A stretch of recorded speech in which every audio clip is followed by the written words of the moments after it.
I will always be amazed at how our Creator chose to write truth into the things He's made. Beneath so much of what we think is random are actually numbers and patterns working in ways that our finite minds do not fully comprehend. Romans 1:20 tells us, "For His invisible attributes, namely His eternal power and divine nature, have been clearly perceived ever since the creation of the world and the things that have been made." If you wish to see God and know truth, look around. He's in everything. In keeping with Romans 1:20, there is a principle set forth in 1 Corinthians 15 that is critical to our understanding of spiritual concepts. Here's how it reads. "But it is not the spiritual that is first, but the natural, and then the spiritual."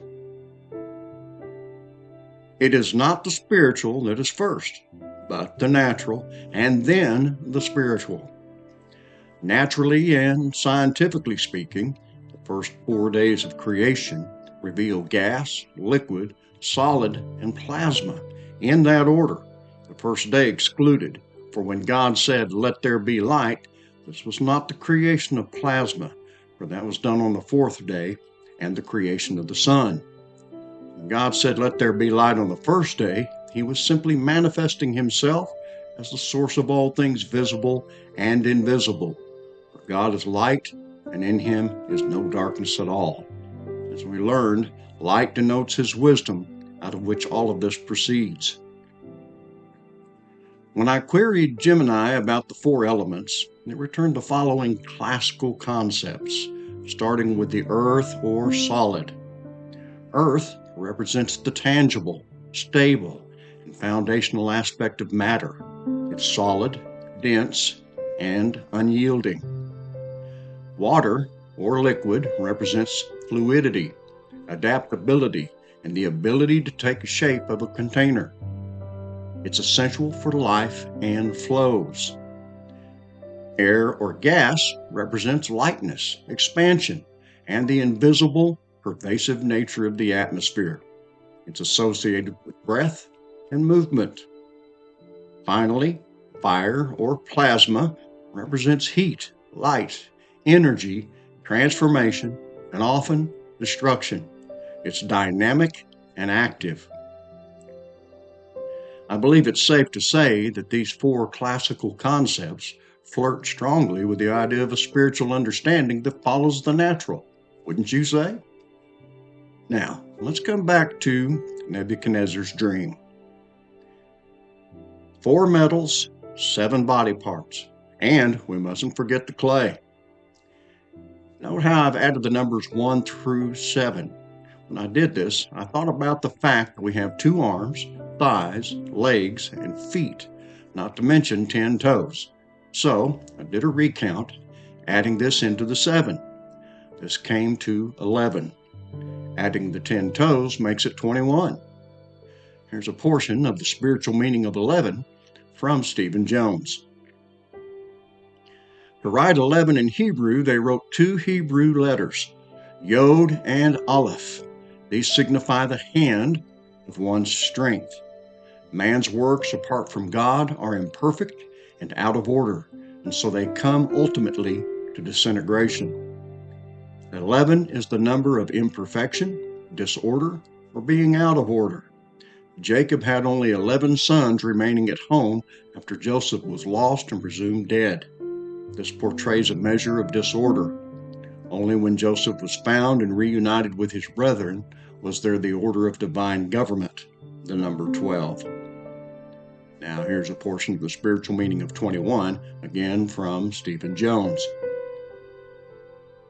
To write 21 in Hebrew, they wrote 2 Hebrew letters, Taf, Aleph. These signify giving strength, as well as the strength of God's grace to cover sin during our time of spiritual growth.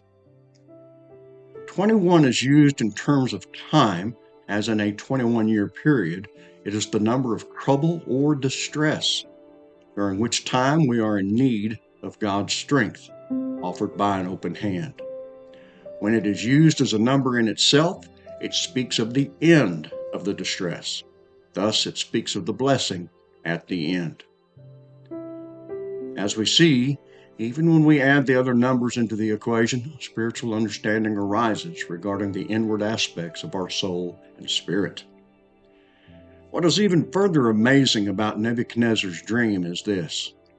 Not only do the four metals show the spiritual construct of God's wisdom and redemption expressed by means of sowing and reaping, it also reveals the inner working of the mind and heart of man within the parameters of this divine construct.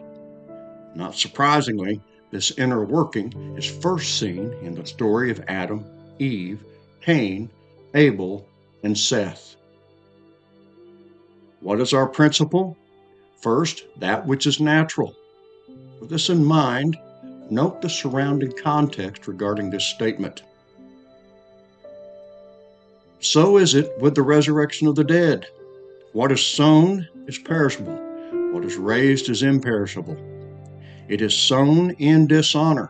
It is raised in glory. It is sown in weakness. It is raised in power. It is sown a natural body. It is raised a spiritual body. If there is a natural body, there is also a spiritual body. Thus it is written, the first man, Adam, became a living being. The last Adam became a life-giving spirit. But it is not the spiritual that is first, but the natural, and then the spiritual. The first man was from the earth, a man of dust. The second man is from heaven. As shown, I've bolded a lot of words and phrases to emphasize the wealth of spiritual understanding presented. What is the main subject? The resurrection of the dead. How does Paul explain it? As the principle of sowing and reaping. What is sown as perishable, dishonorable, and weak is raised imperishable in glory and in power. What is sown as a natural body is raised a spiritual body. And the first man, Adam, as the first man from the earth or dust, he denotes the natural body or natural man. This being true, we're told the following. But the natural man does not receive the things of the Spirit of God, for they are foolishness to him, nor can he know them, because they are spiritually discerned.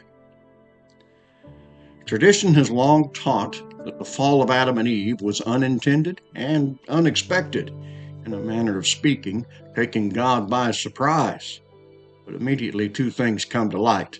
First, Adam, as the natural man, was unable to receive from the Spirit of God, so when God commanded Adam not to eat from the tree of knowledge, he was destined to disobey. Secondly, the serpent showing up in Genesis chapter 3. Where did it come from? Tradition says it is a fallen angel. If this is true, then it came from God, since the Lord is the creator and the source of all things. If it is not true, it still came from God, who is the source and creator of all things.